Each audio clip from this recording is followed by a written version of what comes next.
Ce match, je l'ai trouvé, comme le temps, délicat. Super, super, on a été super. Égal à nous-mêmes en défense, ça a été super. Bon, parce qu'il ne faut pas oublier qu'il faisait quand même moins 10 degrés, qu'il y avait énormément de vent et il pleuvait. Hein. Heureusement qu'on a une équipe qui est sereine et qui n'a pas paniqué. C'était pas vraiment un très beau match. Hein. On a ramené l'essentiel, 4 points. On s'est trouvé confronté déjà à une météo fort défavorable, avec une pluie bien glissante, un terrain bien grand, avec une équipe finalement qui a proposé plus de jeux défensifs que de jeux offensifs. Maintenant, il faut qu'ils continuent dans la même voie et j'espère que ça se passera bien pour la suite. On est toujours sur un sans faute en H-Cup, 13 victoires sur 15 matchs joués, toutes compétitions confondues. Maintenant, il y a la revanche qui arrive là. Ils arrivent cette semaine à Toulon et ça ne sera pas le même cinéma, comme on dit. On a ramené les 4 points et la semaine prochaine, alors on leur en met plein la lampe. Ils vont s'en prendre 40. Il faut encore assurer, si on pouvait dimanche prochain, les 5 points bonifiés pour être sûr de recevoir le quart de finale à la maison. Et on pourra continuer à jouer de façon sereine. 40, tu sais. Bastaro, en ce moment, il n'est pas en forme, il est énorme. Mathieu, je ne sais pas ce qui lui passe par la tête en ce moment-là, mais il faut qu'il garde cette optique, surtout. De plus en plus énorme. Comme on dit, je crois que là Philippe Saint-André il est obligé de comprendre qu'il a sa place en équipe de France et qu'il a fait les efforts nécessaires pour gagner sa place.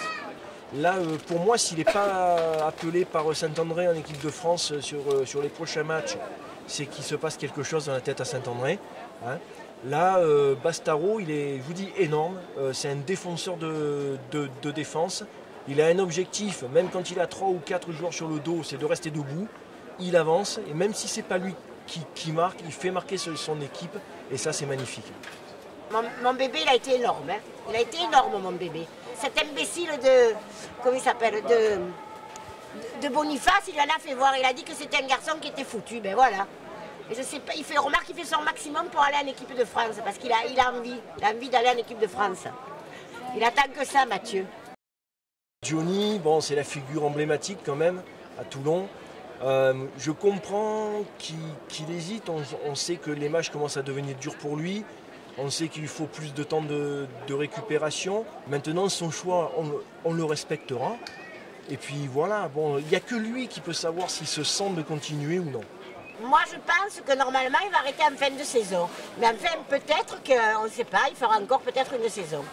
Parce que quoi qu'on dise, il est quand même au top de sa forme, hein, tu as vu, voilà. À l'instar de Sébastien Bruno, ce sont des joueurs qui aimeraient partir avec un titre en poche, que ce soit le top 14 ou la H-Cup. Donc ben, moi, c'est tout le mal que je leur souhaite. Il partira certainement avec un titre, peut-être même avec 2. Hein, le top 14 et la H-Cup, on y croit, on y croit. On craint des gains cette année. Wilkinson, il se pose beaucoup de questions. Par contre, il y a un truc qui m'a plu, c'est qu'il a dit que les conditions qu'il avait eues hier, il les avait oubliées et que la pluie et le froid, il ne connaissait plus. Donc je crois qu'il restera à Toulon, même s'il arrête le rugby. La semaine prochaine, on va tout donner. On est chez nous la semaine prochaine. Déjà là, ils ont fait le maxi, tu as vu? Alors là, pense à Mayol, dans l'entre-deux Mayol. Le RCT dans l'entre-deux Mayol, ils craignent des gains. Des gains.